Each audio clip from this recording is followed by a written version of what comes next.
ભારતમાં વસતા શરણાર્થીઓ માટે લેવાયેલ નિર્ણયો મુદ્દે સાંસદ વિનોદ ચાવડાનું સમાજના આગેવાનોએ કર્યું સન્માન। ભારતના પાડોશી રાષ્ટ્ર પાકિસ્તાન, બાંગ્લાદેશ, અફઘાનિસ્તાનથી લોંગ ટર્મ વિઝા પર આવીને ભારતમાં સ્થાયી થયેલા લોકોને મુશ્કેલી નિવારવા વર્તમાન ભારત સરકારે વિવિધ નિર્ણયો કરેલ છે, જેમાં તેમની વિઝાઓ LTV રિન્યુ બાબતેની માંગણી પૂર્ણ કરેલ છે, જેમાં સાંસદ વિનોદ ચાવડાએ પ્રયાસો કરેલ તે બાબતે ભુજના આંબેડકર હોલ ખાતે સન્માન કાર્યક્રમ યોજાયો હતો, જેમાં કચ્છ જિલ્લાના ક્ષત્રિય સમાજ તેમજ અન્ય સમાજના લોકો ઉપસ્થિત રહ્યા હતા। જિલ્લા પંચાયત સભ્ય આજે પાકિસ્તાનથી જે હિન્દુ છે વિસ્થાપન કરી અને ભારતની અંદર પુનર્વસન માટે આવે છે, ત્યારે સગા સંબંધીઓ ભારતમાં છે ત્યારે એના માટે જે સરકારશ્રીએ વારંવાર સરકારમાં રજૂઆતો કરવાના આધારે સરકારશ્રીએ અત્યારે એમની 9 માંગણીઓ જે માંગણીઓ હતી, જે વ્યાજબી માંગણીઓ હતી કે ત્યાંથી સ્થળાંતર કરી આવે ત્યારે પાકિસ્તાન આપણે સમજી શકીએ કે પાકિસ્તાનનો નાગરિક હોય એના માટે ભારત સરકાર શું વિચારી, પરંતુ આપણે હિન્દુઓ માટે જે સરકારમાં વારંવાર વખત રજૂઆતો કરવામાં અંતે સરકારશ્રીએ બહુ સારો નિર્ણય લીધેલો છે। એટલા માટે સરકારશ્રીના પ્રતિનિધિ તરીકે આપણા વિસ્તારના લોકરાજ્યના સાંસદ વિનોદભાઈએ પણ સતત સંઘર્ષ કરી અને જે હિન્દુઓ વિસ્થાપિત થયેલા પાકિસ્તાન, અફઘાનિસ્તાન, બાંગ્લાદેશ જ્યાંથી પણ વિસ્થાપિત થયેલા છે એના સેટલમેન્ટ માટે તેઓ અહીંયા વ્યવસાય કરી શકે અને નિરંતર ફરી શકે અને સગા સંબંધીઓને મળી શકે એના માટેના જે માંગણીઓ હતી માંગણી પૂર્ણ કરવામાં એના માટે વિસ્થાપન હિન્દુ સમિતિ દ્વારા ગુજરાતની એક સમિતિ બનાવેલી સમિતિ દ્વારા વિનોદભાઈનું સન્માન કરવામાં। માંગણી તો ત્યાંથી આવતા એટલે પહેલાં તો લોંગ ટર્મ વિઝા ઉપર વિઝાની જે મુશ્કેલીઓ પડે છે, પાકિસ્તાનનું નામ આવે એટલે સ્વાભાવિક છે કે એની બધી જોવામાં આવતી છે। પાકિસ્તાનથી જે વિસ્થાપિત થયેલા છે એને લોંગ ટર્મ વિઝા ઉપર રહી શકે અને અહીંયા સેટલ થઈ શકે, અહીંયા એના નાગરિક બની શકે। ત્યાંથી ઘણા બધા લોકો હજી પણ હિજરત કરવા માંગે છે। પાકિસ્તાનની સ્થિતિથી આપ સુપેરે વાકેફ જ છો, પાકિસ્તાનની અત્યારે પરિસ્થિતિ કેવી છે। એક જંગલ રાજમાં પાકિસ્તાન ગુજરી રહ્યું છે, ત્યાંથી માણસો છે બધા સ્થળાંતર કરીને ભારત વર્ષમાં આવવા, ખાસ કરીને હિન્દુઓની સ્થિતિ બહુ કથળેલી છે, ત્યારે હિન્દુઓ સ્થળાંતર કરીને આ વિસ્તારની અંદર આવતા હોય છે અને ખાસ કરીને આપણા કચ્છ અને રાજસ્થાનમાં વધુ પડતા, કારણ કે જ્યારે ડિવિઝન થયેલો ભારત અને પાકિસ્તાન બનેલો ત્યારે આપણે સૌ હિન્દુઓ છે ઘણા બધા હિન્દુ કચ્છ અને રાજસ્થાન, પંજાબ સાથે જોડાયેલા, તો વચ્ચે દિવાલ આવતા આંતરરાષ્ટ્રીય સરહદ થતા ત્યાંથી વિખૂટા પડેલા કે વચ્ચે ભારત અને પાકિસ્તાનને વારંવાર સંબંધો કથળવાથી તેમને ઘણી બધી મુશ્કેલી પડતી ને ખાસ કરીને જે રોટી બેટીનો વ્યવહાર હતો તે કચ્છ અને રાજસ્થાન સાથે હતો, પણ એ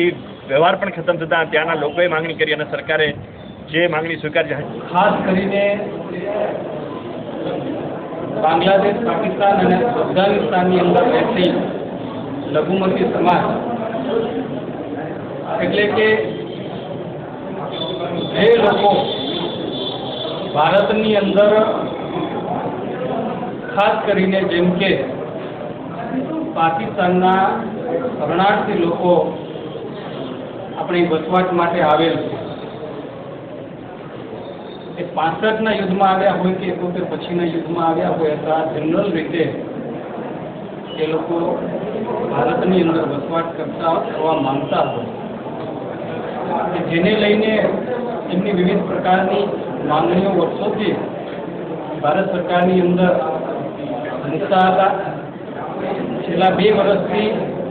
ખાસ કરીને કચ્છની અંદર પણ અનેક સમુદાયના લોકો જ્યારે વસવાટ કરી રહ્યા છે ને અનેક સમાજના આગેવાનો અને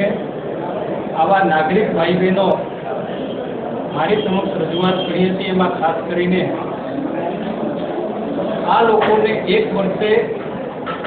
જેમની વિઝા છે એ રિન્યુ કરવા માટે દિલ્હી બધે જવું પડતું હતું। આપણા ધ્યાને આવતા ગૃહ વિભાગની અંદર રજૂઆત કરતા આની અંદર સુધારો કરવામાં આવ્યો, ફેરફાર કરવામાં આવ્યો અને આ LTVને 5 વર્ષ સુધીની છૂટછાટ આપવામાં આવી અને આ લોકોને દિલ્હી બધે ન જવું પડે। એટલું જ નહીં, LTVની પ્રક્રિયા પણ એમને નાગરિકત્વ મળે એના માટે સરળ કરીને જે તે રાજ્યના મુખ્ય મથક ઉપર કરવામાં આવી, જેમ કે આપણી ગાંધીનગર બધે કરવામાં આવે। એ ઉપરાંત પણ એમની વહીવટી પ્રક્રિયા સરળ થાય એનાથી પણ નીચે જઈને ભારત સરકાર દ્વારા વિવિધ વિસ્તારોની અંદર કેમ્પના આયોજન કરવામાં આવ્યા, જેમ કે ગૃહ વિભાગ દ્વારા કચ્છની અંદર પણ 2 દિવસના કેમ્પનું આયોજન કરવામાં આવ્યું હતું અને જે લોકો પોતાનું ભારતીય નાગરિકત્વ મેળવવા ઈચ્છતા હોય, અરજી કરવી હોય, તે ઉપરાંત એમને ગાંધીનગર અને દિલ્હી ન જવું પડે તે માટે કલેક્ટર ઓફિસની અંદર પણ એક વ્યવસ્થા ઊભી કરવામાં આવે.